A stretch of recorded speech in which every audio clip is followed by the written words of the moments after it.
ده علي بابا واتش ايام من صغره حلمه انه يفتح احد الابراج السحريه، وده عشان يحصل على الثروه والكنوز اللي بتبقى موجوده جواها. واهم حاجه هناك بقى هي حاويات الجني، ودي زي ادوات كده بيبقى موجود جواها الجني ويحمل قوه هائله. ولو في يوم بقى الحظ حالفك وقدرت تحصل على واحده منهم فانت كده تعتبر هكرت العالم يا صاحبي. الناس بقى اللي شغالين معاه اول ما بيسمعوا كلامه واحلامه بيستهزئوا بيه جامد، بيقول له انت فاكر نفسك الملك سندباد؟ يالا لا تكون فاكر نفسك سندباد وانا معرفش يعني، يبقى غطيها يالا. الواد طبعا ما بيديش لكلامهم اي اهميه وبيروح يكمل شغله بكل رواق. بيدخل لاحد العربات اللي المفروض هيدخل فيها البضاعه، وهناك بياخد صدمه عمره. ايه اللي بتعمله هنا؟ الله يخرب بيتك. الواد بيسلم عليه وبيقول له بطيخكوا حلو قوي يا عم، على فكره حلو. يلا يخرب بيت اللي جابك، يلا بسرعه قبل لما السيد يلمحك. وكان يقصد العجل ده بالكلام. بيحس علي بابا بيه وبيقول له منورنا يا رياسه، انا بس كنت بشوف لو في اي حاجه ناقصه يعني. ومن تصرفات علي بابا المريبه ديت السيد خلى واحد من الجنود يمسكه وبيدخل يشوفه مخبي ايه. الواد المفجوع بيقول لها حاجتك حلوه قوي يا طنط، اما يبقى معايا فلوس هباجي اشتري من عندكم. والراجل كان على اخر يا صديقي. القرد الصغير يسكت بقى، قابلني لو ده حصل. بيروح عليه وبيمسك صدره وبيقول لها انت ازاي صدرك كده؟ وكان فاكره انت يا صديقي. علي بابا بقى بيدرك ان الواد هيودي امه في داهيه، فبيروح وبيشيله بسرعه. بيقعده على الارض وبيتاسف من السيد بتاعه. بيقول له الواد ده اصلا موجود وما عندوش ام، عشان كده افتكرك امه يعني، بس هو ما يعرفش انك سيد الرجاله يعني، فمعلش المره دي سماح يا رجوله، اللي ما يعرفك يجهلك برضه. بس الراجل كان متعصب جامد بعد الاهانه اللي حصلت له ديت، وبيضرب علي بابا وبيدوس على وشه كمان. بيقول له انت لما دفعتش ثمن الحاجات اللي بوظتوها ديت فانا مش هرحمك يلا. وبعدها سابه ومشى. وبالليل بقى كان علي بابا راقد وبيتوجع من كتر الالم، ولما بيمد ايده عشان ياخد تفاحه بيطلع الواد الصغير مكانها. بيتعصب عليه جامد وبيرميه لبعيد. الواد بيقول له مالك كده؟ هو مش انت اللي اعطيتها لي الصبح؟ الواد اتجنن عليه وقال له انا اعطيها لك تمسكها مش تاكلها يا اهبل. وحرفيا كان هيولع صديقي. بيقوم وبيقول لنفسه انا لو ما فتحتش احد الابراج السحريه بسرعه انا هفلس بسبب الواد ده. فالواد بيشد الكلام وبيقول له هو ايه البرج السحري دوت؟ فقال له علي بابا ده برج بيظهر في اماكن مختلفه وعشوائيه، واول هذه الابراج ظهر في امبراطوريه ريم، والفاتح بتاعه كان الملك العظيم سندباد. وزي ما قلت لكم البرج بيكون فيه كنوز ومجوهرات وثروات كتير، بس اهم الحاجات الموجوده هي حاويات الجن صديقي، واللي بتمنح صاحبها قوه مهوله. الواد لسه هيسالها الاقيها فين ديت، بيلاقي علي بابا اتخمد ونام، فبيتخمد هو كمان وبينام. وبالمناسبه الواد ده اسمه علاء الدين، احد فاتح الابراج منذ الصغر، والحامل الوحيد لقوه الجني ايجو. بس للاسف هو فاقد الذاكره دلوقتي ومش فاكر اي حاجه، وده لانه كان محبوس في احد المباني السحريه ولسه متحرر منها امبارح. ولما سال الجن عن اي معلومات يعرفها عنه رد عليه وقال له انه مش مسموح له يجاوبه باي حاجه، بس هو ممكن يحقق له امنيه واحده بس. بيقول له انا ممكن احقق لك اي امنيه، ثروه، قوه، جاه،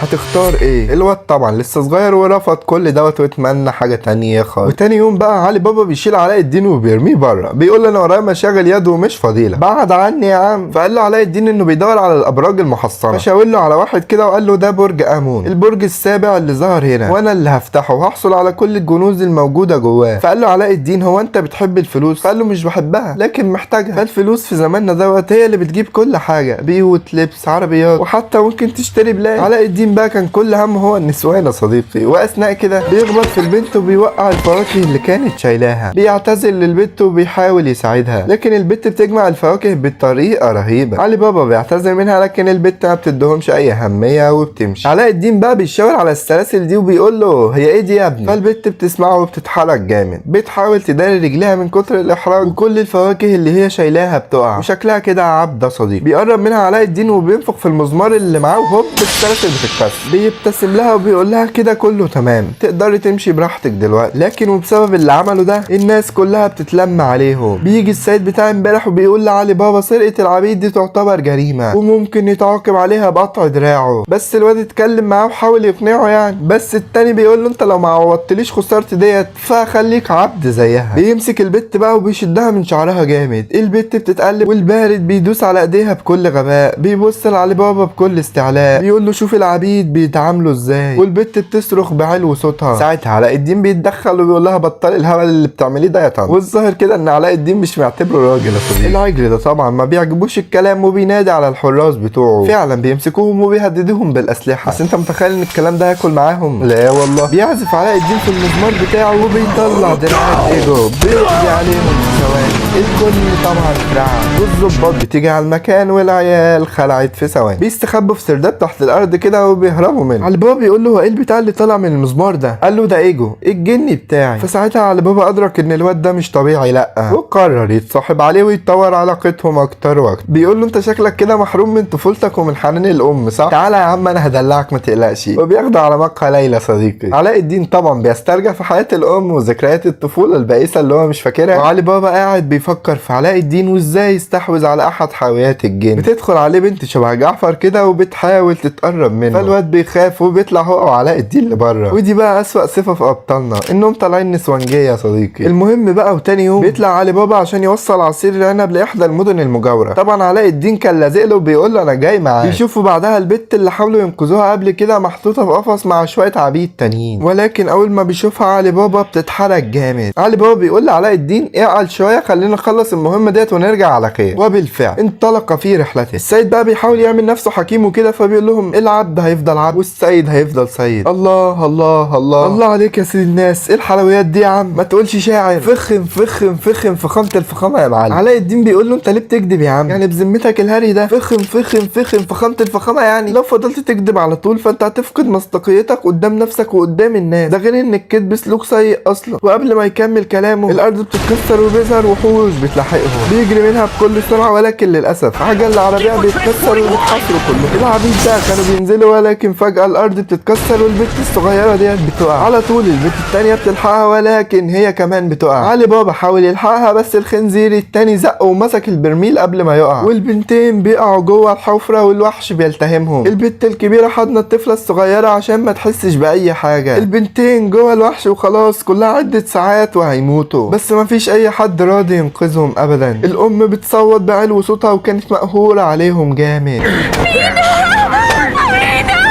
وعلي بابا بقى في الوقت ده بيحاول يستنجد بأي حد عشان يلحقهم، لكن الكل كانوا مشغولين في جمع البضاعة ومحدش فارقة مع حياة العبدتين دول. السيد بيروح للأم وبيقول لها هدفعلك تمنهم يا ولية عادي. فساعتها علي بابا بيفتكر اللي حصل معاه وبيتعصب جامد، بيطير على الراجل وبيديه بالبنية في وشه. أيوة كده اديله كمان وكمان. بيقول له بكل حرقة أتقايد حياة البشر ببرميل عنب متعفن؟ كم أنت حقير أيها السيد. وبعدها بينزل عشان ينقذهم. كان معاه برميل عنب ولكن الوحش قافل عليهم ومش راضي يفتح بقه نهائي. فساعتها بيتدخل علاء الدين وبيطلع ايجو الجن اللي بدون راس، بينزل على الوحش وبيفتح بقه عافيه، وعلي بابا بيحدف البرميل عليه. دراعاته بتتخثر وما عادش قادر يعمل اي حاجه. دي فرصتك يا علي بابا استغلها. فالواد فعلا بيقدر ينقذ البنتين، ولكن في المقابل بينزل هو مكانهم. ايجو هو كمان بيتكتف وشكلها النهايه يا صاحبي. انت بقى متخيل ان ده يحصل وعلاء الدين موجود يا صديقي؟ ابدا والله. ده بيخلع العمه اللي على دماغه وبتطلع انها بساط سحري، بيشيل عليها 50-60 برميل كده وبيحدفهم على الوحش. علي بابا بقى في الوقت ده كان بيقول انه هيموت من غير ما يحقق انتقامه.